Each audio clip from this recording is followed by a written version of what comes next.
Hello everyone, welcome to my channel infinity lab. तो कैसे हैं आप सब? आई होप आप सब ठीक होंगे और मेरी स्टोरी लाइन को एंजॉय कर रहे होंगे। तो आज मैं आप सबके साथ इकोस ऑफ डेस्टिनी का सेकंड पार्ट शेयर करने वाली हूं। तो चलिए चलते हैं। हमने लास्ट पार्ट में देखा था कि मैडम यू को एक बेटा हो जाता है और उनका बेटा होने के बाद वो उसे उसी मंदिर में लेके जाती है। वहाँ ले जाने के बाद उन्हें पता चलता है कि उनका बेटा डेस्टिनाइट है। वो लैंजन के साथ ऑलरेडी डेस्टिनाइट है। उन्हें फ्यूचर में एक साथ रहना होगा। ये बात जान के मैडम यू थोड़ी सी परेशान हो जाती है, बट मैडम लैन उनको बोलती है कि तुम्हें परेशान होने की ज़रूरत नहीं है, हम इन्हें अलग होने ही नहीं देंगे, हम इन्हें बड़े होने पे इन्हें एक दूसरे का साथी बना देंगे।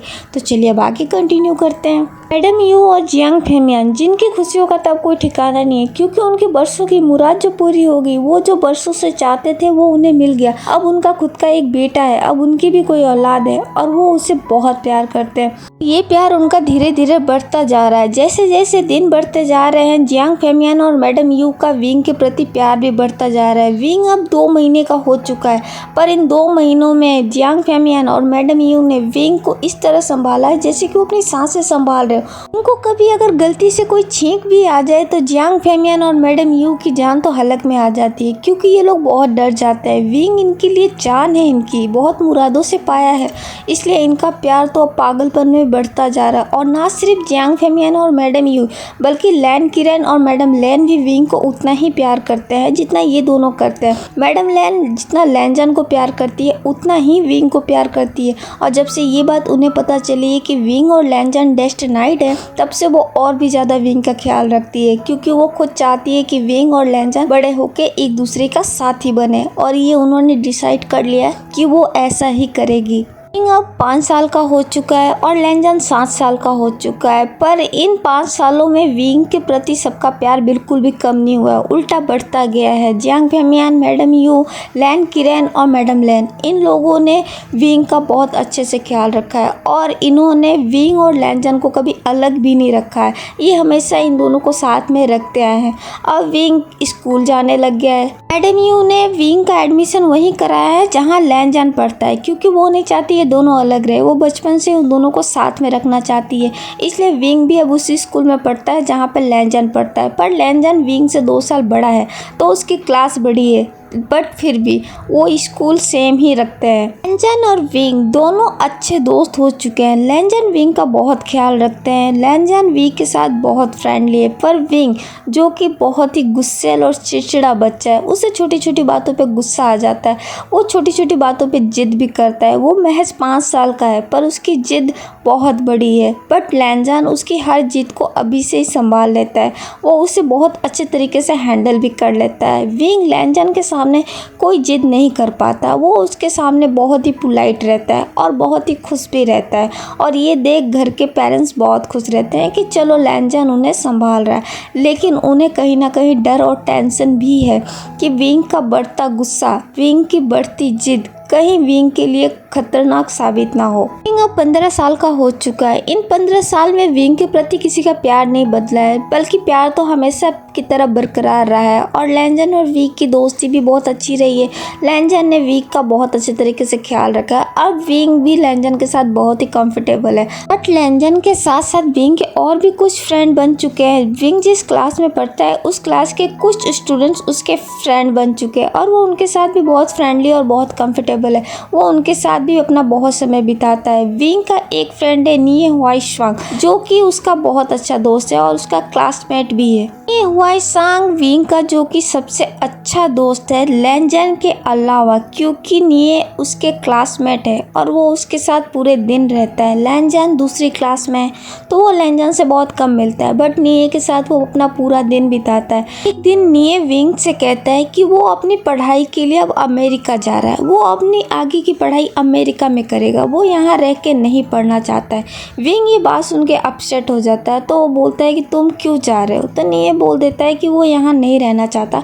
उसके मॉम डैड वहीं पे ट्रांसफ़र हो रहे हैं, तो वो भी उनके साथ वहीं जाके वहीं पे अपनी आगे की स्टडी करेगा। विंग को ये बात बिल्कुल अच्छी नहीं लगती है, तो विंग बोलता है नहीं तुम मत जाओ। तो तो नीये बोलता है अगर ऐसा है तुम्हें मेरे जाने से फ़र्क पड़ता है तो क्यों ना तुम भी हमारे साथ चलो और तुम भी वहीं पे अपनी आगे की पढ़ाई करना। विंग नीये की बात सुनता है तो बोलता है पर मैं अपने मॉम डैड को छोड़ के नहीं जाना चाहता। यहाँ पे मॉम डैड है, लैंजन है, उसके मॉम डैड है, मैं उन सबको छोड़ के नहीं जाना चाहता। क्या तुम यहाँ नहीं रह सकते?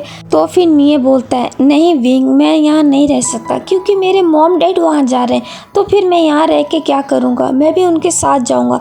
और वैसे भी विंग यहाँ पे मेरा कुछ खास मन नहीं लगता, मुझे वहाँ पे ज़्यादा मज़ा आएगा। वहाँ पे बहुत सी अच्छी चीज़ें हैं देखने के लिए और वो बहुत ही अच्छा शहर है, वहाँ पे बहुत ही मज़ा आने वाला है और मैं इस मज़े को क्यों छोड़ूँ, मैं तो वहीं जाऊँगा और वहीं पढ़ूँगा। मैं तो बस इतना चाहता हूँ कि तुम भी मेरे साथ चलो, अगर तुम मेरे साथ चलोगे तो मुझे बहुत अच्छा लगेगा और हम दोनों वहाँ पे बहुत मज़े करेंगे, बहुत इंजॉय करेंगे। विंग नीये की बातें बहुत ध्यान से सुन रहा था, वो उसकी बातें सुन रहा था और फिर सोच में पड़ जाता है। तो फिर नीये बोलता है क्या हुआ विंग, तुम क्या सोच रहे हो? तो विंग बोलता है नहीं कुछ नहीं। तो फिर नीये बोलता है तो क्या तुम मेरे साथ चलोगे? तो विंग बोलता है नहीं, मैं अभी कुछ नहीं कह सकता, मैं बाद में तुम्हें बताऊंगा। तो फिर नीये कहता है ठीक है विंग, जैसी तुम्हारी मर्जी, पर मैं तो अभी भी यही बोलूँगा कि तुम मेरे साथ चलो, वाकई में तुम्हें बहुत मज़ा आएगा, हम दोनों मिलके वहाँ पे बहुत मज़े करेंगे और अपनी पढ़ाई भी पूरी करेंगे। विंग फिर नीये की बातें सुनता है और बोलता है ठीक है मैं तुम्हें जवाब दूंगा, पर अभी नहीं, मैं तुम्हें बाद में जवाब दूंगा। वैसे तुम कब जा रहे हो? तो फिर नीये बोलता है मैं 1 सप्ताह बाद जा रहा हूँ। तो फिर विंग बोलता है अच्छा ठीक है, मैं तुम्हें बहुत जल्द जवाब दे दूंगा। उनकी बात सुन के फिर नीये बोलता है अच्छा ठीक है, मैं तुम्हारे जवाब का इंतज़ार करूँगा, लेकिन जितना हो सके तुम जवाब हाँ में ही देना विंग, मुझे अच्छा लगेगा, मैं तुम्हारे जवाब का इंतज़ार करूँगा। तो विंग भी फिर हाँ में नोट कर देता है। थोड़ी देर बाद विंग की छुट्टी हो जाती है तो लैंजन विंग को लेने के लिए आ जाता है। लैंजन जब विंग को लेने आता है, विंग जो कि आज बहुत ही शांत और खामोश था, तो फिर लैंजन विंग से पूछता है विंग तुम्हें क्या हुआ? तो विंग बोलता है नहीं मुझे कुछ नहीं हुआ। तो फिर लैंजन बोलता है नहीं मुझे लग रहा है तुम्हें कुछ हुआ है, तुम बहुत अपसेट लग रहे हो। तो फिर विंग बोलता है मैंने बोला ना मुझे कुछ नहीं हुआ। तो फिर लैंजन बोलता है क्या सच में तुम्हें कुछ नहीं हुआ, तो बिल्कुल ठीक हो? तो फिर विंग बोलता है हाँ मैं बिल्कुल ठीक हूँ, चलो मुझे घर लेके चलो। तो फिर लैंजन बोलता है हाँ चलो, हमारी गाड़ी आ चुकी है, हम चलने को तैयार है। तो फिर विंग बोलता है हाँ चलो। विंग कार में जाके बैठ जाता है, पर वो स्टिल बहुत खामोश है, वो पता नहीं कुछ गहरा सोच रहा है। वो पूरे रास्ते सोचते सोचते ही अपने घर जाता है। विंग अपने घर पहुंचता है तो वो लैंजन को बाय भी नहीं बोलता, वो सीधा अपने घर के अंदर चला जाता है। वो घर के अंदर जाता है और अपना बैग उठा के एक जगह फेंक देता है। उसकी मॉम जो कि लिविंग रूम में बैठी उसी का इंतजार कर रही होती है। मैडम यू जब विंग को इस तरीके से देखती है तो विंग के पास दौड़ के जाती है और बोलती है विंग क्या हुआ बेटा, तुम इतने गुस्से में क्यों हो? विंग जो कि अभी कोई जवाब नहीं दे रहा होता, वो चुपचाप खड़ा रहता है। तो फिर मैडम ये बोलती है विंग बताओ मुझे क्या हुआ, किसी ने तुमसे कुछ कहा, तुम्हें कुछ चाहिए, क्या बात है विंग मुझे बताओ। विंग फिर भी कुछ नहीं बोलता है, वो चुपचाप जाके सोफे पे मुंह फुला के बैठ जाता है। तो फिर मैडम यू विंग के पास जाती है और बोलती है विंग बेटा प्लीज बताओ तुम्हें क्या हुआ है, तुम इतने परेशान क्यों हो? विंग फिर अपनी मॉम की तरफ देखता है और बोलता है मॉम जो मैं बोलूँगा आप वो करोगी? तो मैडम यू बोलती है हाँ विंग, कभी ऐसा हुआ है कि तुमने कुछ कहा और मैंने ना किया हो? तो फिर विंग बोलते है क्या सच में तुम प्रॉमिस करती हो जो मैं कहूँगा वो तुम करोगी? तो फिर मैडम यू बोलती है हाँ विंग तुम बोलो तो सही क्या हुआ है? तो फिर विंग बोलता है मॉम मेरा दोस्त नीये यहाँ से जा रहा है। तो फिर मैडम यू पूछती है कहाँ जा रहा है? तो फिर विंग बोलता है वो अमेरिका जा रहा है, वो वहीं पे रहेगा, वहीं पे वो पढ़ाई करेगा। तो फिर मैडम यू बोलती है ये तो अच्छी बात है विंग, इसमें इतने अपसेट होने वाली क्या बात है?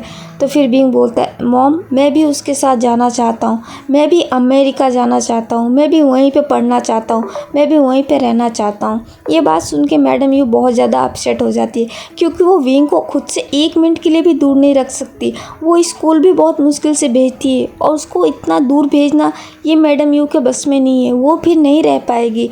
तो फिर मैडम ये बोलती है विंग ये तुम क्या कह रहे हो, तुम वहाँ पे क्यों जाना चाहते हो? यहाँ पे देखो मैं हूँ, डैडी है, अंकल है, आंटी है, लहंजन है, तुम्हारा और भी बहुत से दोस्त है, तुम्हें वहाँ क्यों जाना है? तो फिर विंग बोलता है नो मॉम मुझे बस वहीं जाना है और ये मेरा आखिरी फैसला है, आप मुझे वहाँ भेजोगी? अगर आपने मुझे वहाँ नहीं भेजा तो फिर मैं बात नहीं करूँगा आपसे, ना मैं खाना खाऊँगा, ना मैं कोई काम करूँगा, मुझे बस अमेरिका जाना है और आप मुझे भेजोगी, आप समझ गए मॉम? मॉम प्लीज़ मुझे अमेरिका जाना है, प्लीज़ मुझे वहाँ पे भेजो। विंग की बात सुन के और उसका जिद देख के मैडम यू बहुत ज़्यादा डर जाती है, वो बहुत ज़्यादा घबरा जाती है, क्योंकि वो अच्छी तरीके से जानती है विंग कितना जिद्दी है। जो वो जिद पकड़ लेता है वो उसे चाहिए, वो अपनी जिद से कभी पीछे नहीं हटता। और मैडम यू और जियांग फैमियान ने भी विंग की अब तक हर जिद पूरी की है, उन्होंने भी कभी विंग की जिद को खारिज नहीं किया। जब जब विंग ने जो जो मांगा है वो उन्होंने ला के दिया है। पर ये जिद तो मैडम यू शायद ही पूरा कर पाएगी और जियांग फैमियान भी शायद ही पूरा कर पाएंगे।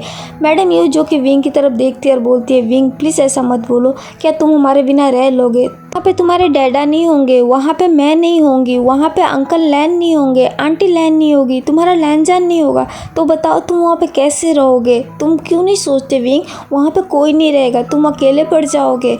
तो फिर विंग बोलता है, नो मॉम, मैं बस वहाँ जाना चाहता हूँ, अगर ऐसा है तो आप सब भी हमारे साथ चलो, हम सब वहीं पे मिल के रहेंगे। तो फिर मैडम ये बोलती है, पर विंग ऐसा नहीं हो सकता, तुम्हें अच्छे से पता है तुम्हारे डैड का बिजनेस है यहाँ पे, हमारा घर है यहाँ पे, हम इसे नहीं छोड़ सकते, हम इसे छोड़ के नहीं जा सकते। तो फिर विंग बोलता है, तो मुझे नहीं पता, तो फिर तुम मुझे भेजो, पर मैं वहाँ पे जाना चाहता हूँ और मैं वहाँ रह लूँगा, मुझे नहीं पता, मुझे बस वहाँ जाना है। मैडम यू जो विंग को बहुत कन्विंस करने की कोशिश करती है, पर विंग जो कि अभी किसी की सुनने की मूड में नहीं है, वो इतना बोलने के बाद फिर दौड़ के अपने रूम में चला जाता है। वो अपने रूम में जाके अपना डोर लॉक कर लेता है।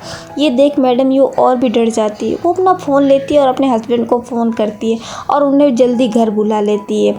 और फिर वो मैडम लैन को भी फ़ोन करती है। थोड़ी देर बाद वहाँ पे जियांग फैमियान भी आ जाते हैं। वो आके मैडम यू से पूछते हैं क्या हुआ, तो मैडम यू सारी बातें बताती है। ये बात सुन के जियांग फैमियान भी बहुत ज़्यादा घबरा जाते हैं, क्योंकि वो अपने बेटे के बिना नहीं रह सकते, वो अपने विंग को देखे बिना नहीं रह सकते, वो अपने विंग से बहुत प्यार करते हैं, वो उसे दूर बिल्कुल नहीं भेज सकते। और विंग जो कि जिद पे अड़ा है, वो विंग के डोर पे जाके नॉक करते हैं, विंग से बात करना चाहते हैं, पर विंग है जो कि किसी की बात नहीं सुन रहा है, वो किसी से बात करना ही नहीं चाहता, वो बस अपनी जिद पकड़ के बैठ चुका है। इधर मैडम लैन और लैन किरण भी जियांग हाउस पहुंच जाते हैं। वो भी जियांग हाउस पहुंच के फिर मैडम यू के पास जाते हैं और बोलते हैं क्या हुआ, तो मैडम यू उनको भी सारी बातें बताती है। मैडम लैन और लैन किरण ये बातें सुन के वो भी थोड़े परेशान हो जाते हैं, क्योंकि उन्हें भी अच्छे से पता है कि विंग बहुत जिद्दी है और विंग अपनी जिद कभी नहीं छोड़ता, अगर वो जिद पकड़ ले तो फिर मैडम लैन बोलती है, यू तुम परेशान मत हो, मैं बात करती हूँ, मैं बात करने की कोशिश करती हूँ, शायद विंग समझ जाए। तो फिर लैन किरण भी बोलते हैं, हाँ हम सब मिल के समझाएंगे तो वी शायद समझ जाएगा। फिर वो लोग भी विंग के पास चले जाते हैं। वो जाके डोर पे बात करना शुरू कर देते हैं कि विंग डोर खोलो, हमें तुमसे बात करनी है। विंग जो कि अभी किसी की बात नहीं सुन रहा है, वो कमरे से बाहर ही नहीं आ रहा है, वो लॉक करके बैठा हुआ है। तो फिर मैडम लैन डोर पे जाके बोलती है, विंग बेटा ये मैं हूँ तुम्हारी ई मम्मा, गेट खोलो बेटा, मुझे तुमसे कुछ बात करनी है, तुम जो कह रहे हो वो मैं सुनूंगी ना, तुम्हारी हर बात मानूंगी भी, पहले तुम गेट तो खोलो, मुझे तुमसे बात तो करने दो। मैडम लैन की बात सुन के विंग फिर डोर खोल देता है। तो फिर मैडम लैन अंदर जाती है और विंग के पास जाके बैठ जाती है और पूछती है, क्या हुआ विंग, तुम इस तरीके से जिद क्यों कर रहे हो, तुम ऐसे गेट बंद करके कैसे बैठ सकते हैं, तुम्हें पता है ना सब परेशान हो जाते हैं। विंग फिर मैडम लैन की तरफ देखता है और बोलता है, ये मम्मा मेरी बात नहीं सुन रही है, मैं उनसे छोटी सी बात कह रहा हूँ पर वो मेरी बात नहीं मान रही है, इसलिए मैंने ये सब किया। तो फिर मैडम लैन बोलती है, पर विंग इससे तो सब परेशान हो जाएंगे ना, तुम्हें पता है ना, तुम अगर ऐसा करोगी तो तुम्हारी मम्मा, तुम्हारे डैडा, तुम्हारे अंकल, यहाँ तक मैं भी परेशान हो जाएंगे, हम सब भी बहुत परेशान होंगे। विंग प्लीज़ तुम ऐसा मत किया करो, अगर तुम्हें कोई बात कहनी है तो तुम हमसे आके कहो, हम तुम्हारी बात सुनेंगे और मानेंगे भी, पर तुम खुद को इस तरीके से लॉक मत किया करो, क्या तुम समझ गए। मैडम लैन की बात सुन के विंग फिर हमें नोट कर देता है। तो फिर मैडम लैन विंग को गले से लगा लेती है और बोलती है, मेरा सबसे प्यारा बेटा, अब बताओ तुम्हें क्या प्रॉब्लम है, तुम क्या चाहते हो। तो फिर विंग बोलता है, यू मम्मा मैं है ना अमेरिका जाना चाहता हूँ, मेरा दोस्त वहाँ जा रहा है, वो वहीं पे पढ़ना चाहता है, तो मैं भी उसके साथ जाना चाहता हूँ और मैं भी वहीं पे पढ़ना चाहता हूँ, प्लीज़ मुझे वहाँ पे भेज दो। तो फिर मैडम ये बोलती है, पर विंग वहाँ बहुत दूर है, वहाँ पे फिर कोई भी नहीं होगा, हम सब वहाँ पे नहीं होंगे, क्या तुम हमारे बिना रह लोगे।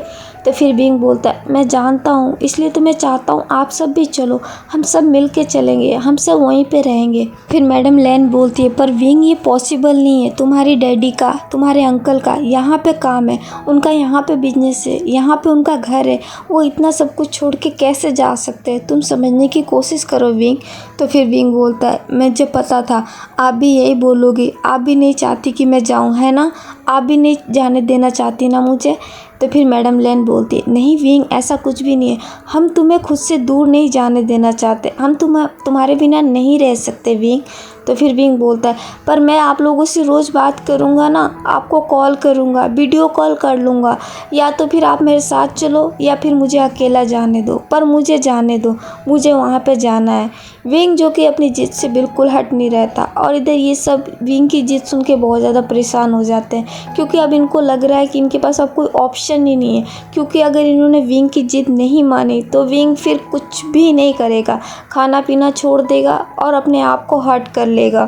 फिर मैडम यू सामने आती है और विंग के पास आके बैठती है, बोलती है विंग क्या तुम सच में हमारे बिना रह लोगे, क्या तुम्हें हमारी याद नहीं आएगी, तुम्हें तुम्हारे दोस्त लैंजन की याद नहीं आएगी, तुम वहाँ पे अकेले कैसे रहोगे विंग। तो फिर विंग बोलता है मॉम मैं रह लूँगा, आप मेरा विश्वास क्यों नहीं करती, और मैंने बोला ना मैं आप सबसे बात करता रहूँगा, मैं डैडा से भी बात करूँगा, आपसे भी करूँगा, ई मम्मा से भी करूँगा, लैन पापा से भी करूँगा, मैं सबसे बात कर लूँगा, लेकिन मुझे जाने दो, मैं वहाँ जाना चाहता हूँ और ये मेरी विश है मॉम, प्लीज़ आप समझने की कोशिश करो।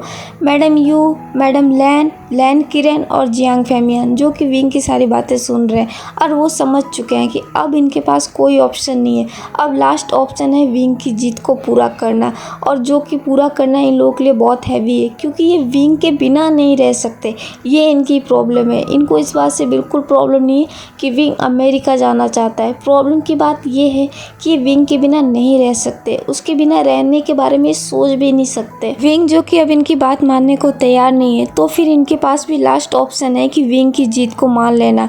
और ये लोग चारों आपस में डिस्कशन करते हैं और फिर इस नतीजे पे पहुंचते हैं कि ये लोग विंग की जीत पूरी करेंगे, क्योंकि अगर इन्होंने विंग की जीत पूरी नहीं की तो विंग खुद को चोट पहुंचा लेगा, क्योंकि वो बहुत ज़िद्दी है, उसके लिए उसका जिद बहुत प्यारा है। अगर उसने किसी चीज़ की जिद कर ली है तो अब तो उसे पूरा करना ही पड़ेगा, और इसी वजह से इन लोगों ने विंग की जिद को मान लिया है। ये विंग की जिद को पूरा करने के लिए तैयार हो चुके हैं, लेकिन ये अंदर ही अंदर बहुत दुखी है, क्योंकि ये विंग से दूर नहीं रह सकते और अब विंग उनसे दूर जा रहा है, और ये सोच के इन चारों की हालत ख़राब हो रही है। देखते देखते ही एक सप्ताह निकल जाता है। अब विंग को अमेरिका जाना है, विंग के अमेरिका जाने का दिन आ गया है। ये सब की हालत बहुत ज़्यादा ख़राब है, क्योंकि इन्हें पता है विंग अब इनसे दूर जा रहा है। ये ना चाहते हुए विंग को खुद से दूर जाने दे रहे हैं, क्योंकि ये विंग को खुश देखना चाहते हैं और विंग की खुशी है वहाँ जाने में, इसलिए अपने दिल पे पत्थर रख के विंग के फैसले को एक्सेप्ट कर लिया है। और आज विंग जो कि अमेरिका जा रहा है। लैंजन जो कि विंग के जाने की खबर सुन के बहुत ज़्यादा परेशान है, क्योंकि लैंजन विंग को अपना सबसे अच्छा दोस्त मानता है, वो उसके साथ बचपन से रहता है, उसे उसकी आदत पड़ गई है, वो हमेशा उसके साथ रहता है, उसका ख्याल रखता है। और अब विंग के जाने की बात सुन के लैंजन को बिल्कुल अच्छा नहीं लग रहा, वो बहुत ज़्यादा अपसेट है, पर वो किसी से कुछ कह नहीं रहा है, बस अब शांति से चुपचाप खड़ा है। बट उसकी मॉम मैडम लैन अच्छे तरीके से समझ रही है कि लैंजन बहुत ज़्यादा परेशान है। वो विंग से बातें भी नहीं कर रहा है, क्योंकि वो विंग से बहुत ज़्यादा नाराज़ हो चुका है, क्योंकि विंग उसे छोड़ के अमेरिका जा रहा है। विंग जाने के लिए बहुत ज़्यादा एक्साइटेड है, वो बहुत ज़्यादा खुश है, वो एक एक करके सबसे मिल रहा है, सबको हक कर रहा है और सबको गुड बाय बोल रहा है। फिर वो लैंजन के पास आता है, लैंजन को भी गुड बाय विश करने के लिए, बट लैंजन विंग की तरफ देखता तक नहीं है, वो चुपचाप खड़ा रहता है। विंग लैंजन के पास जाता है और उसे जाके हक करता है और बोलता है जा अपना ख्याल रखना और मेरा इंतज़ार करना, मैं बहुत जल्द आऊँगा, तुम ज़्यादा दोस्त मत बनाना, ठीक है, क्योंकि तुम्हारा दोस्त मैं ही रहूँगा, मेरे अलावा तुम ज़्यादा दोस्त मत बनाना, मैं बहुत जल्द आ जाऊँगा, तुम मेरा इंतज़ार करना। लैंजन जो कि विंग की बातें सुनता तो है, पर उसे कोई जवाब नहीं देता और ना ही वो उसकी तरफ देखता है। विंग भी कहीं ना कहीं समझ रहा था कि लैंजन उससे नाराज़ है, पर अभी के डेट में विंग के लिए उसकी जिद प्यारी है, लैंजन का दुखी होना नहीं और लैंजन का उससे नाराज़ होना नहीं। वो लैंजन को फिर से एक बार हग करता है और बोलता है अपना ख्याल रखना, हम जल्द मिलेंगे। इतना बोल के फिर विंग वहाँ से चला जाता है। लैंजन जो कि विंग को नहीं जाने देना चाहता, लेकिन विंग है कि जो कि जा रहा है, वो लैंजन की भी फिक्र नहीं कर रहा है, उसकी बात भी नहीं मान रहा है, इसलिए लैंजन भी फिर कुछ नहीं बोल सकता है।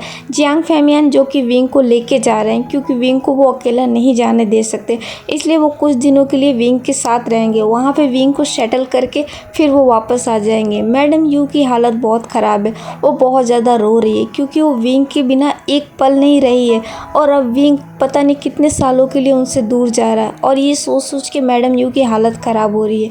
मैडम लैन मैडम यू को बहुत समझा रही है, बहुत तसल्ली दे रही है, पर कहीं ना कहीं मैडम लैन भी बहुत ज़्यादा दुखी है। पर वो विंग की खुशी चाहती है, इसलिए वो भी चुप है। विंग जो कि बहुत ज़्यादा एक्साइटेड है, वो फिर सबको बाय बोलता है और वो वहाँ से चला जाता है। वो वहाँ से खुशी से चला जाता है, लेकिन पीछे उसने कई दिलों को दुखी कर दिया है।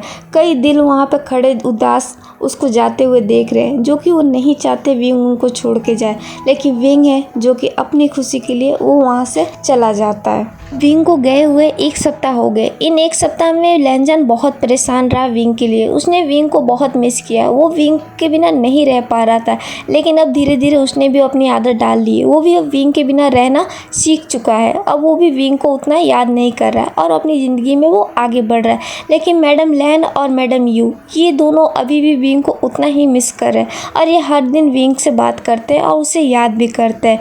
लेकिन लैंजन जो कि अब वो अपनी ज़िंदगी में आगे बढ़ रहा है और ऐसे ही करते करते समय भी आगे बढ़ता जाता है। अब विंग को गए हुए पूरे 7 साल हो चुके हैं। 7 साल बीत चुके हैं। 7 साल हो गए विंग को यहाँ से गए हुए। विंग इन 7 सालों में सबसे कनेक्ट रहा है, सिवाय लैंजन के। लैंजन ने विंग से कांटेक्ट करने की बिल्कुल कोशिश नहीं की, ना ही कभी विंग ने भी लैंजन से कांटेक्ट करने की कोशिश की। इन दोनों में से किसी ने एक दूसरे से बात नहीं की। लैंजन जो कि गुस्से में उसने विंग से बात नहीं की और विंग ने पता नहीं क्यों लैंजन से बात नहीं की। पर इन दोनों की 7 सालों में एक बार भी बात नहीं हुई है, सिर्फ फैमिली से बात हुई है। इन दोनों की आपस में बिल्कुल बात नहीं हुई है।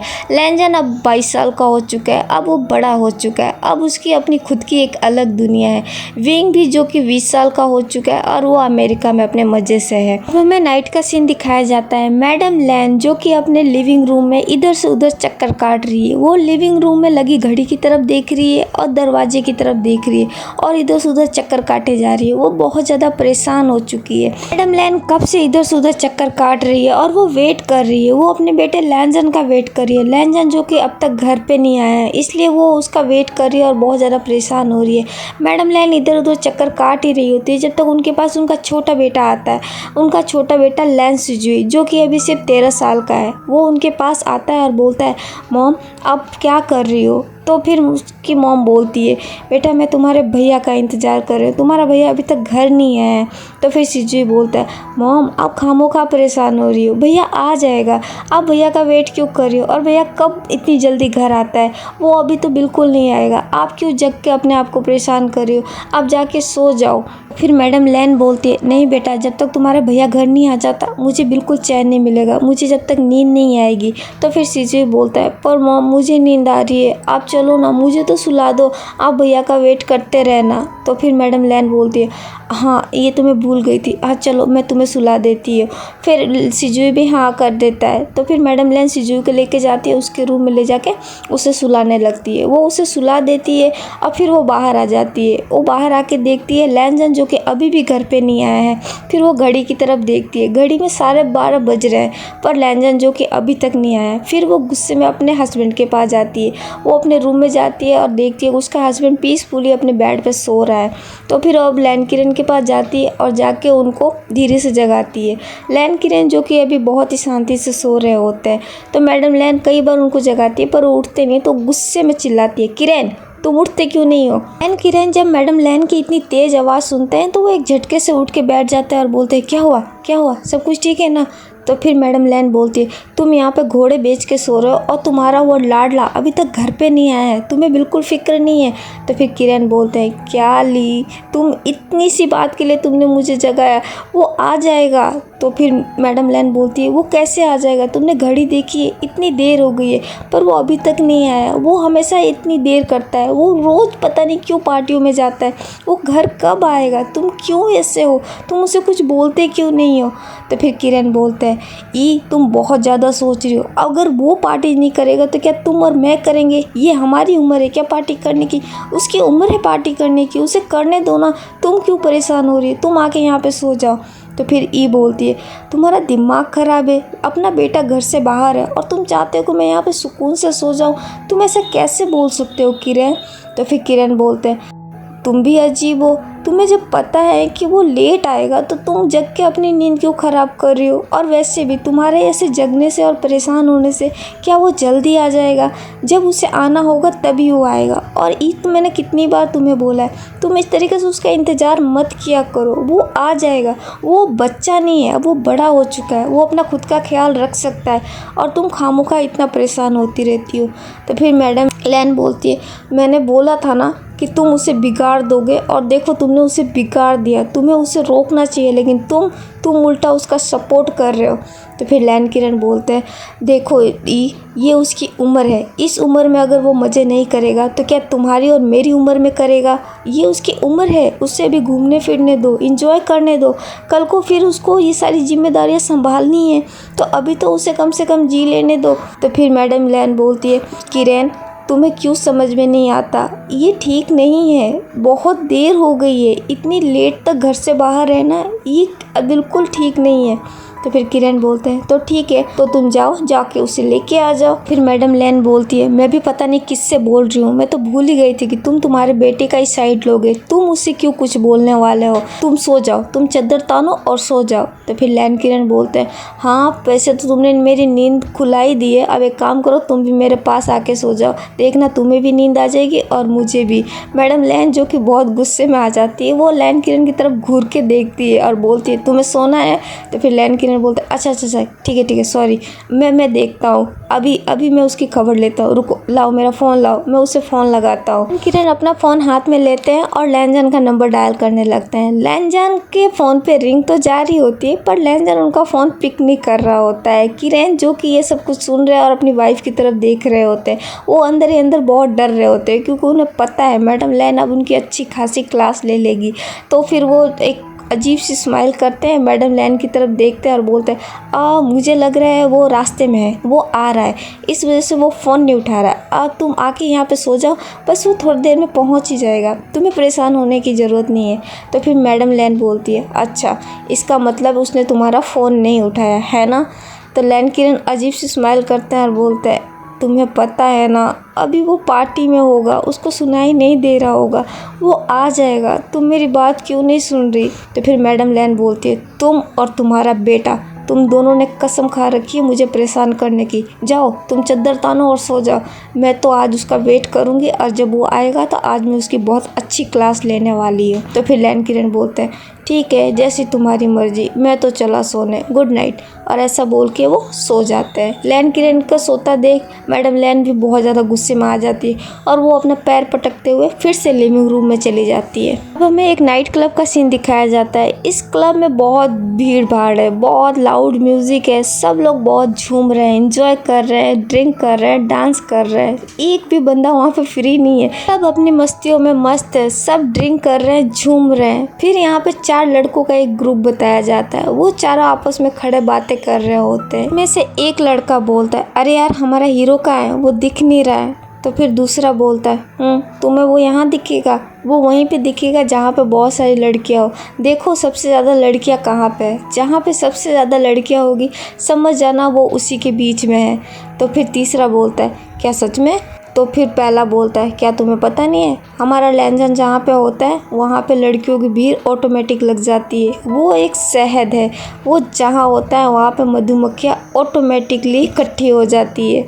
तो फिर दूसरा बंदा बोलता है सही कहा सुयांग, वो वाकई में उसका क्रेज़ कितना है लड़कियों के बीच में, जहाँ भी गुजरता है वहाँ पे लड़कियाँ पागल हो जाती है, पता है नहीं उसको देखने के बाद वो फिर किसी को देखती नहीं है। साले हम यहाँ लाइन में लगे रहते हैं कि एक बार वो हमें पलट के देख ले, पर मजाल है कि लैंजन खड़ा हो और वो हमें देख ले, हमें तो लगता है कि हमें किसी को पटाने के लिए इस लैंजन को साइड में रखना पड़ेगा। तो फिर सुयांग बोलता है सही कहा सिचन, पर क्या कर सकते हैं, लैंजन जैसा चाम हमारे अंदर थोड़ी ना है। वो लैंजन है, वो जहाँ भी जाता है अपना जादू तो फैला ही देता है। फिर तीसरा लड़का बोलता है, क्या तुम लोगों को पता नहीं है, लैंजन उन लड़कियों को बिल्कुल भाव नहीं देता। वो उन लड़कियों का दिल कितनी बेरहमी से तोड़ता है। वो उनको देख के स्माइल तो कर लेता है, जब वो लड़कियाँ उनके पास आती है तो वो उसे किस तरीके से अवॉइड करके निकल जाता है। मुझे तो उन लड़कियों के लिए दया आती है, पता नहीं क्यों लैंजन ऐसा करता है। यार वो उस पर इतनी लड़कियां मरती है, कम से कम एक को तो वो पसंद कर ही सकता है, थोड़ा तो भाव दे ही सकता है, लेकिन उसे तो सबका दिल तोड़ना होता है। अरे यार जब उसको पसंद नहीं है तो एटलीस्ट हमें ही दे देता, पर इस तरीके से उनका दिल भी तो नहीं तोड़ता। तो फिर सुयांग बोलता, सही कहा वेन्निंग, तुमने एकदम सही कहा। उसको इन गरीबों पे, हम गरीबों पे तो दया करनी चाहिए। अगर उसे नहीं चाहिए तो हमें दे देता, हम तो यहाँ पे फ्री बैठे हैं। पर नहीं, ना तो खुद लेगा ना हमें देगा। फिर सिचन बोलता है, अच्छा चलो अब उसे ढूंढते हैं, बहुत लेट हो गया है। अगर अब वो नहीं मिला तो हम घर नहीं जा पाएंगे, और अगर हम घर नहीं गए तो सुबह जल्दी उठ भी नहीं पाएंगे। अब हमें उसे ढूंढना ही होगा। तो फिर सुयांग बोलता है, हाँ सही बोला, अब तो हमें घर चलना ही पड़ेगा, बहुत देर हो गई है, और आंटी लैन भी उधर वेट कर रही होगी। उसका तो कुछ नहीं जाएगा, वो तो बच निकलता है, लेकिन आंटी लैन से हमें ही हमेशा डांट पड़ेगी।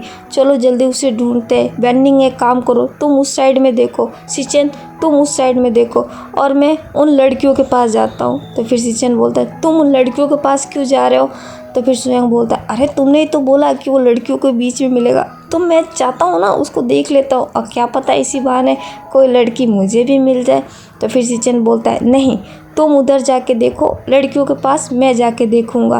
तो फिर बेनिंग बोलता है, क्यों, तुम दोनों ही क्यों, मैं क्यों नहीं? तो फिर सुयांग बोलता है, बेनिंग तुम सबसे छोटे हो, तुम बिल्कुल नहीं जाओगे, तुम जाके उधर काउंटर की तरफ देखो, जल्दी करो, फटाफट ढूंढो, नहीं तो अब हम लोगों की खैर नहीं है। और ऐसा बोल के वो तीनों तीन साइड में चले जाते हैं। ये तीनों इधर उधर लैंजन को ढूंढने लगते हैं। तो फिर सुयांग की नज़र पड़ती है स्टेज के ऊपर। स्टेज के ऊपर एक लड़का जिसके हाथों में एक बियर की कैन है, वो फिर बियर की कैन को ओपन करता है और फिर उसे एक ही सांस में पूरा पी जाता है। वो पूरा कैन फिनिश करने के बाद उस कैन को उठा के फेंक देता है।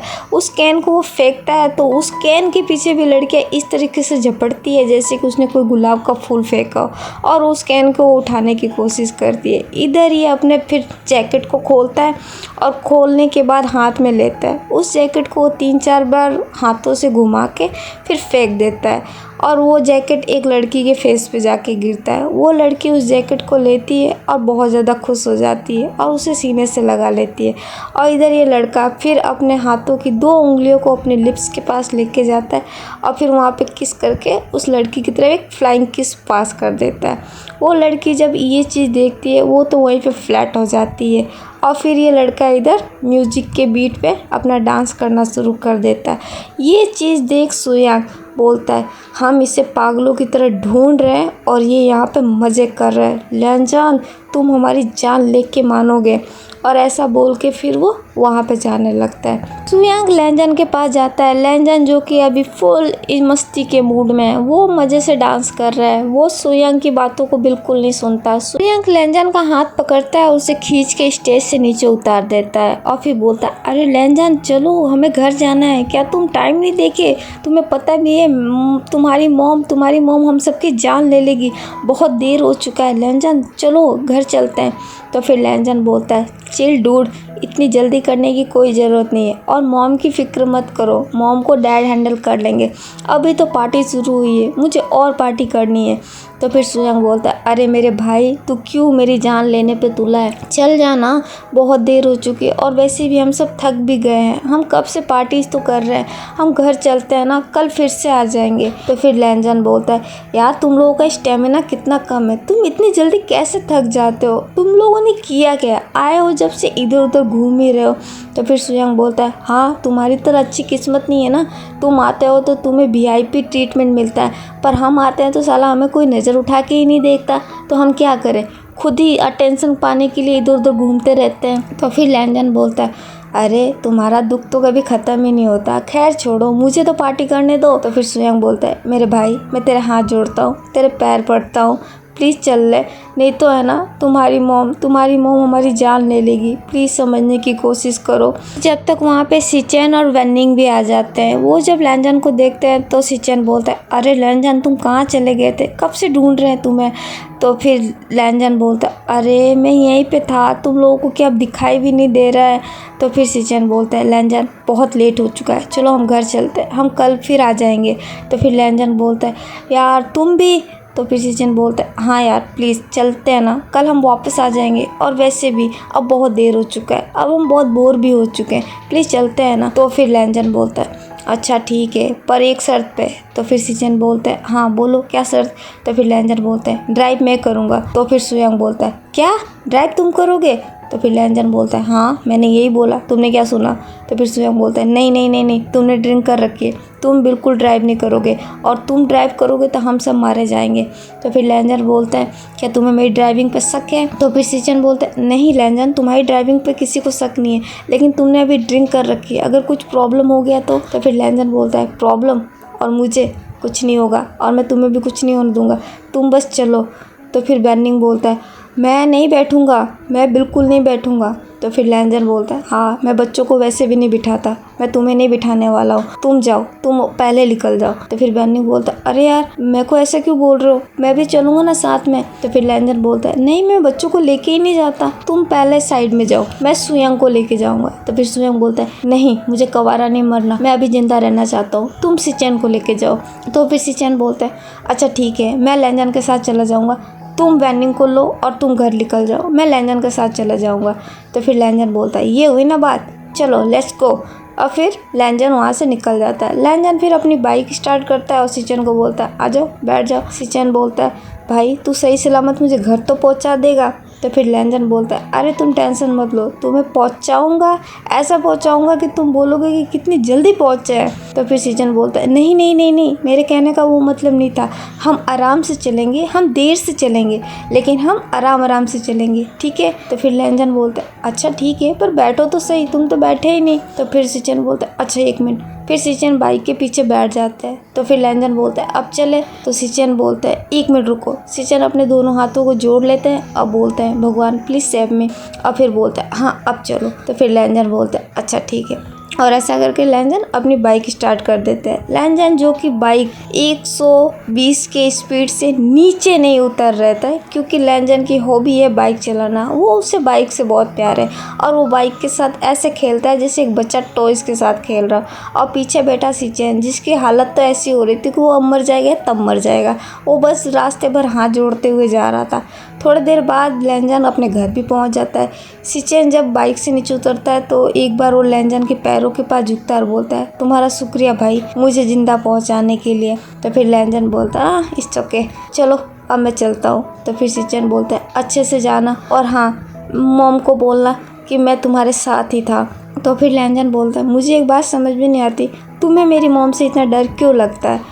तो फिर सिचेन बोलता है, वो मैं तुम्हें किसी दिन बताऊंगा, फ़िलहाल तो तुम जाओ, बहुत देर हो चुका है। तो फिर लैंजन बोलता है, ओके, और ऐसा बोल के लैंजन फिर अपने घर के अंदर चला जाता है। लैंजन छुपते छुपाते घर के अंदर जा रहा था, क्योंकि उसे पता है वो देर आया है, और अगर उसकी मॉम ने उसे देख लिया तो उसकी अच्छी खासी क्लास लगने वाली है। लैंजन जब डोर के पास जाता है तो वहाँ पे उसका नौकर, जो कि ऑलरेडी वेट में ही था, वो वहीं पे खड़ा रहता है। लैंजन अपने सर्वेंट को देखता है तो एक स्माइल करता है, वो सर्वेंट भी लैंजन को देख के एक स्माइल करता है। लैंजन अपनी जेब से 2 चॉकलेट निकालता है और निकाल के उसे दे देता है और बोलता है, ऐश करो और कुछ मत बोलना, अपनी ज़ुबान बंद रखना। वो सर्वेंट भी हाँ में नोट कर देता है। लैंजन फिर छुपते छुपाते और सीधा अपने रूम की तरफ निकलने लगता है। लैंजन थोड़े से दूर आगे जाता ही है जब तक लिविंग रूम की सारी लाइटें ऑटोमेटिकली ऑन हो जाती है। वो चारों तरफ देखता है और अपने आँख को बंद कर लेता है, क्योंकि उसे पता है वो पकड़ा जा चुका है। जब तक पीछे से मैडम लैन आती है और बोलती है, हो गई तुम्हारी पार्टी ख़त्म। लैंजन जो कि अपनी आंखें बंद किए वहाँ पे खड़ा होता है। वो अपनी मॉम की आवाज़ सुन चुका है, उसको पता चल चुका है कि वो पकड़ा जा चुका है, उसकी मॉम ने उसे देख लिया है। तो फिर वो अपने चेहरे पे एक बड़ी सी स्माइल लेके अपनी मॉम की तरफ घूमता है और धीरे से अपनी आंखें खोल के बोलता है, यस मॉम, हो गई। मुझे पता है आपने मेरा वेट बहुत किया है, मुझे पता है मैंने आपको बहुत वेट करा है, पर मॉम मैं जल्दी आने की कोशिश कर रहा था, पर आपको पता है मेरे वो दोस्त मुझे आने ही नहीं दे रहे थे। मैं कब से बोल रहा था कि मुझे घर जाना है, मुझे घर जाना है, पर वो मुझे छोड़ ही नहीं रहे थे। उन लोगों ने मुझे देखो ना इतना देर करा दिया। मुझे पता है आप बहुत परेशान हो रही थी, पर मैं क्या करूँ, वो मुझे छोड़ ही नहीं रहे थे। आई एम सॉरी मम्मा, आज मैं लेट हो गया, पर कल पक्का मैं जल्दी घर पे आ जाऊँगा।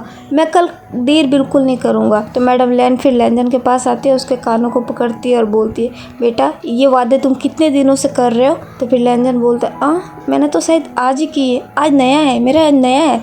तो मैडम लैन बोलती है, नहीं ये तुम्हारा नया नहीं, तुम्हारा ये 2 सप्ताह से कंटिन्यू चल रहा है। आज तुम रोज़ आज करते हो, लेकिन तुम रोज़ इतना ही लेट करते हो। फिर लैंजन बोलता है, मम्मा प्लीज़ आज के लिए माफ़ कर दो, आज गलती हो गई, कल से मैं पक्का जल्दी आ जाऊँगा, पक्का मैं बिल्कुल लेट नहीं करूँगा, प्लीज़ मेरी अच्छी मम्मा हो ना। तो फिर मैडम लैन बोलती है, लैंजन मुझे मक्खन मत लगाओ, तुम्हारी इन्हीं स्वीट बातों से मैं हमेशा तुम्हें माफ़ कर देती हूँ, पर आज नहीं, आज तुम्हें पनिशमेंट मिलेगी और आज से तुम्हारा बाहर जाना बिल्कुल बंद। फिर लैंजन बोलता है, नहीं मम्मा प्लीज़ आप ऐसा नहीं कर सकते, आपको पता है ना मैंने जानबूझ के नहीं किया, ये गलती से हो गया और इसमें मेरी भी गलती नहीं है, ये सब मेरे दोस्तों की गलती है, उन लोगों ने मुझे रोक लिया। तो फिर मैडम लैन बोलती है, उनको तो मैं कल देख ही लूँगी, आने दो उनको, और तुम्हें भी मैं अच्छी तरीके से जानती हूँ कि गलती उनकी है या तुम्हारी, ये बात मुझसे भी नहीं छुपी है। तो फिर लैंजन बोलता है, मॉम प्लीज़ आज प्लीज़। वो फिर अपनी पप्पी आइज़ से अपनी मॉम के सामने देखने लगता है। उसकी मॉम जो कि लैंजन की पप्पी आइज़ का विरोध तो बिल्कुल नहीं कर सकती, क्योंकि लैंजन की इतने इनोसेंट फेस को देख के उसकी मॉम को तो पिघलना ही है। लैंजन जो कि इधर अपना पूरा एफर्ट लगाता है माफ़ी मांगने में, मैडम लैन भी उधर पिघल गई है, लेकिन फिर भी वो स्ट्रिक्ट बनी हुई है। तो फिर लैंजन के दिमाग में एक आइडिया आता है, वो अपनी मॉम को एक टाइट हग कर लेता है और बोलता है, मॉम प्लीज़ आज के लिए, और मैं बहुत थक गया हूँ, मुझे बहुत नींद आ रही है, मेरा सर भी घूम रहा है। इतना सुन के मैडम लैन फिर बहुत परेशान होती है और बोलती है, क्या हो बेटा तुम्हारे सर में क्या हुआ है? तो फिर लैंजन बोलता है, माँ बहुत दर्द हो रहा है, बहुत दर्द हो रहा है। तो मैडम लैन बोलते हैं, हाँ मुझे पता था, ये सब तुम्हारा हैंगओवर है, चलो मेरे साथ। और ऐसा बोल के वो लैंजन को उसके रूम में लेके चली जाती है। लैंजन जो कि अंदर ही अंदर बहुत खुश हो रहा था, क्योंकि वो अपनी मॉम से बच गया, वो उनकी डांट से बच गया। उसकी मॉम उसे अंदर ले जाती है और बेड पर सुला देती है और बोलती है, तुम सो जाओ, मैं तुम्हारे लिए कुछ लाती हूँ। तो लैंजन बोलता है, नहीं मॉम मुझे कुछ नहीं चाहिए, बस आप यहीं पे बैठो, आप मेरे पास बैठोगी तो मुझे नींद आ जाएगा। तो फिर मैडम लैन भी लैंजन के पास बैठ जाती है और उसके सर में अपनी उंगलियां फहराने लगती है। लैंजन जब अपने बालों में अपनी माँ की उंगलियों को फील करता है तो वो धीरे धीरे अपनी आंखें बंद कर लेता है। वो चेहरे पे स्माइल लिए अपनी आंखें बंद कर लेता है। मैडम लैन जो कि अपने बेटे को ऐसा हंसता देख वो भी फिर मुस्कुरा जाती है और वो अपने बेटे को सर्कस सहलाने लगती है। और लैंजन जो कि इधर धीरे धीरे करके अब गहरी नींद में जाने लगता है। ओके गाइस, आज के लिए बस इतना ही। आगे की स्टोरी हम नेक्स्ट पार्ट में जानेंगे। नेक्स्ट पार्ट में हमें हमारा विंग दिखाया जाएगा और उसके अलावा हमारे 2 वेंजो कपल भी दिखाए जाएंगे। उनकी एंट्री नेक्स्ट पार्ट में होगी, तो नेक्स्ट पार्ट देखना बिल्कुल ना भूलें। और अगर आपको आज का वीडियो पसंद आया हो तो प्लीज़ मेरे वीडियो को लाइक, कमेंट, शेयर और मेरे चैनल को सब्सक्राइब करना बिल्कुल ना भूलें। तो फिर मिलते हैं इकोस ऑफ डेस्टिनी के नेक्स्ट पार्ट में। जब तक अपना ख्याल रखना, बाय बाय, टेक केयर।